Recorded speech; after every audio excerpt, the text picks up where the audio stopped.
السلام علیکم عزیز طلباء و طالبات. ہماری آج کی جو ورک شیٹ ہے وہ ہے رموز و قاف. رموز و قاف آپ کے ہر لیول کی کلاس میں جو ہے وہ کویسچنز آتے ہیں.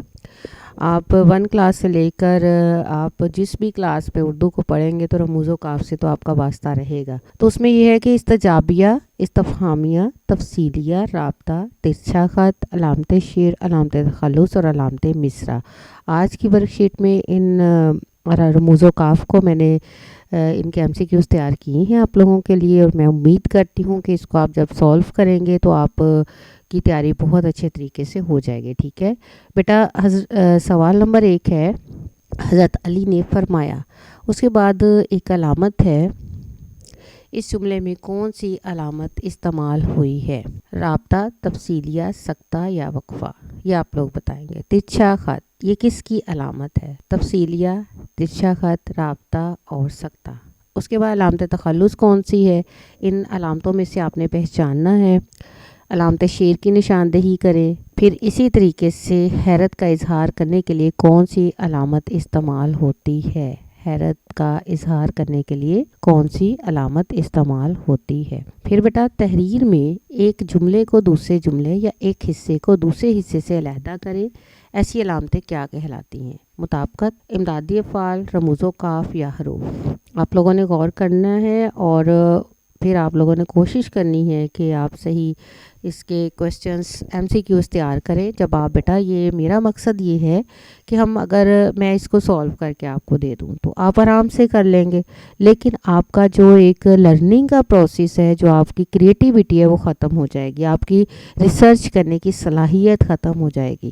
جب آپ اس چیز کو خود تلاش کریں گے، آپ ان سوالوں کے جواب تلاش کریں گے، آپ کے اندر بیٹا آپ کی کریٹیکل تھنکنگ، آپ کا بہت سارے آپ کے جو کوگنیٹیو ڈومینز ہیں، آپ کی اپلیکیشن. بیسیکلی میرا مقصد یہ ہے کہ میں بچوں کو ایسے سوالات تیار کر کے دوں کہ جن کی وہ تلاش کریں، ان کے اندر ریسرچ، ان کا نالج بڑھے، وہ تحقیق کریں، خود سرچ کریں، اور ان کی جو کریٹیو تھنکنگ ہے، کریٹیو تھنکنگ بیٹا آپ کریٹیکل تھنکنگ کے ساتھ اپنے کویسچنس کو تلاش کریں، خود سولو کریں. اس سے آپ کو بیٹا زیادہ آپ اپلیکیشن کریں گے تو آپ کو زیادہ اچھے طریقے سے آپ کا یہ سوالات نہ صرف حل ہوں گے بلکہ آپ بیٹا اپنی خود تیاری کریں گے، اور اس سے آپ کا بیٹا سمجھ لیں کہ ایک کویسچن جو ہے اس کی انڈرسٹینڈنگ بہت اچھی ہو جائے گی اور ہمیشہ کے لیے ہو جائے گی.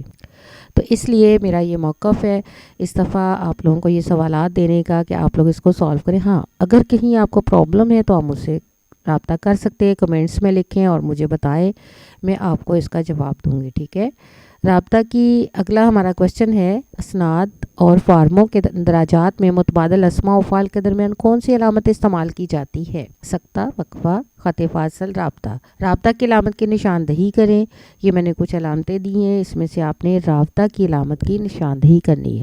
شاعر کے نام پر کون سی علامت استعمال ہوتی ہے؟ سوال پوچھنے کے لیے کون سی علامت استعمال ہوتی ہے؟ رابطہ، استفہامیہ، خط فاصل یا استجابیہ.